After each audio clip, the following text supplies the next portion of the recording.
Olá! A velocidade de processamento de um computador dobra a cada 2 anos.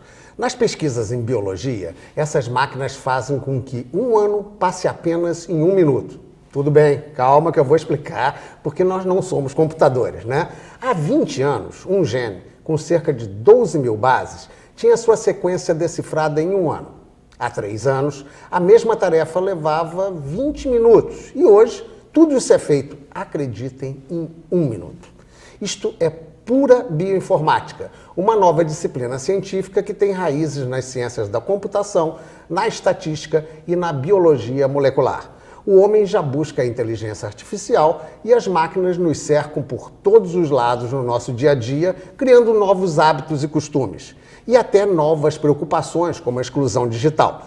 Vamos tratar de entender esta relação entre vida e informática sem auxílio das máquinas, com os nossos convidados. Paulo Bis, professor titular do Instituto de Biofísica Carlos Chagas Filho, da Universidade Federal do Rio de Janeiro e coordenador do Instituto Virtual de Bioinformática e Modelagem de Biosistemas da Fundação de Amparo à Pesquisa do Rio de Janeiro.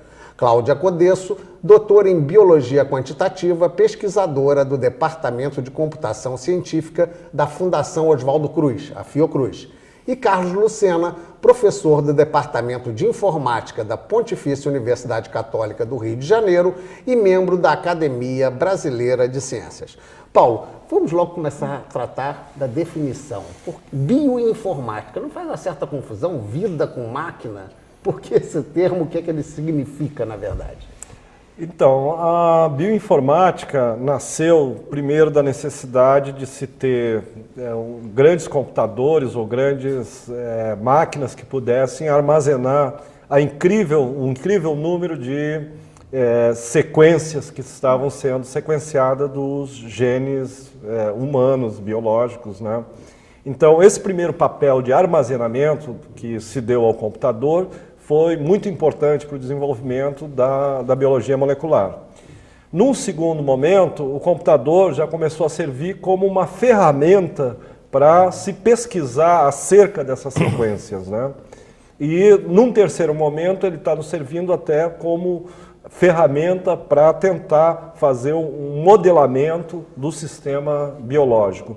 Então, a bioinformática é a utilização da informática no estudo da biologia. Essa que é... Ao modelar o sistema, Cláudia, na verdade a gente pode fazer o quê? Além de decifrar, né, características de funcionamento do corpo humano, até estabelecer algumas incidências de epidemias, coisas do gênero, são possíveis de fazer?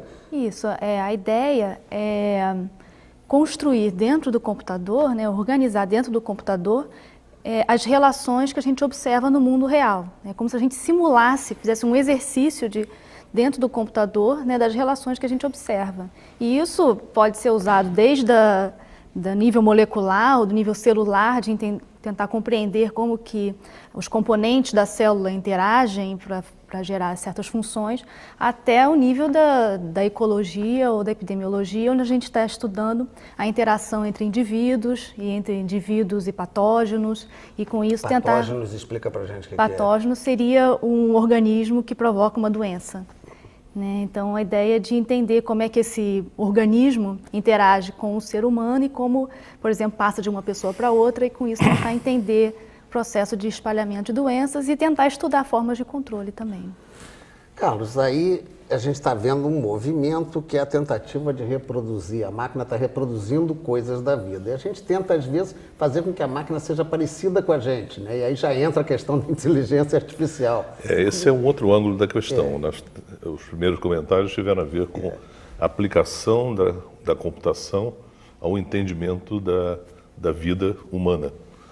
Um outro ângulo da questão é uma área que se vem chamando de vida artificial, que é a criação ou a simulação da vida humana através de computadores. Então, através do uso de nanotecnologias, quer dizer, pequenos computadores embutidos em todas as coisas, comandados por sistemas multiagentes, que fazem até emergir comportamentos em artefatos que são montados, que se aparentam muito com atitudes humanas. Então essa é uma versão nova da área de inteligência artificial que originalmente pensava em modelar as formas de vida de maneira muito centralizada. A nova inteligência artificial é a inteligência artificial dos sistemas muito distribuídos,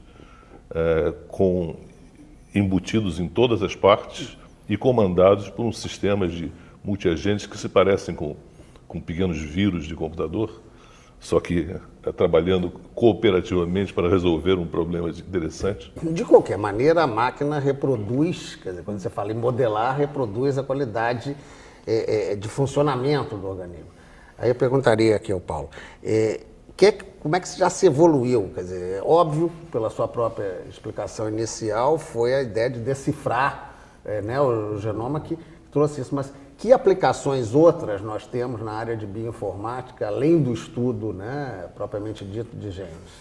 Bom, então, uma das áreas mais importantes no que se segue do que se chama a pós-genômica, é tentar modelar no computador o funcionamento das proteínas. As proteínas são os produtos dos genes. Então, essas proteínas é que, de fato, exercem as funções biológicas. Então, o que a gente tenta fazer no computador é modelar o funcionamento dessas moléculas.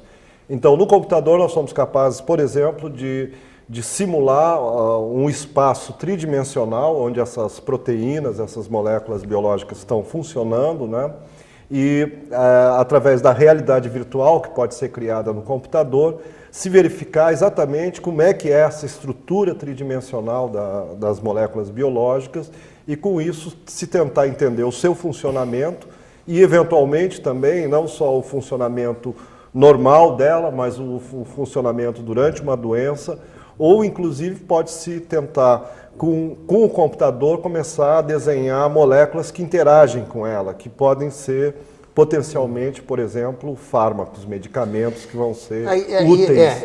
Esse pedaço, o que existe hoje, Cláudia, já avançado no sentido de nós temos aí aquela ideia, a insulina é uma coisa, fruto de pesquisa científica já. E na área de remédios, o que é que já se conseguiu ou que está se conseguindo com esse tipo de pesquisa?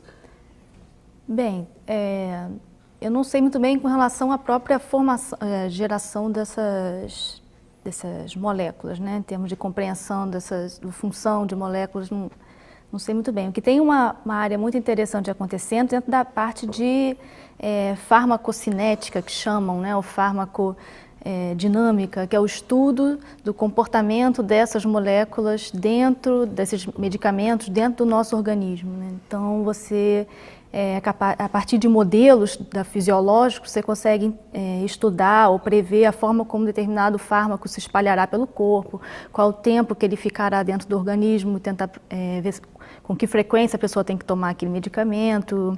Então, tem uma série de questões relacionadas ao comportamento dos fármacos, que é baseada em modelos que podem ser simulados, construídos dentro de um computador. Está claro que tudo isso, pelo menos para um leigo, vou pedir aqui o auxílio do Carlos, modelos, quando a gente fala, poxa, então existem inúmeras possibilidades. A gente sabe que uma doença pode evoluir dessa maneira, daquela, por experiência, por estatística. Essa apropriação da estatística tem uma variante, a máquina é capaz de acompanhar como é que funciona essa coisa em termos dessa relação da máquina com modelos?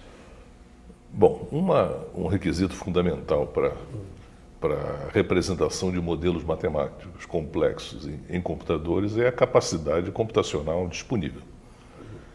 Na verdade, a capacidade computacional não só dos computadores, como das linhas de comunicação que relacionam computadores. Então eu vou dividir minha intervenção em 3 partes.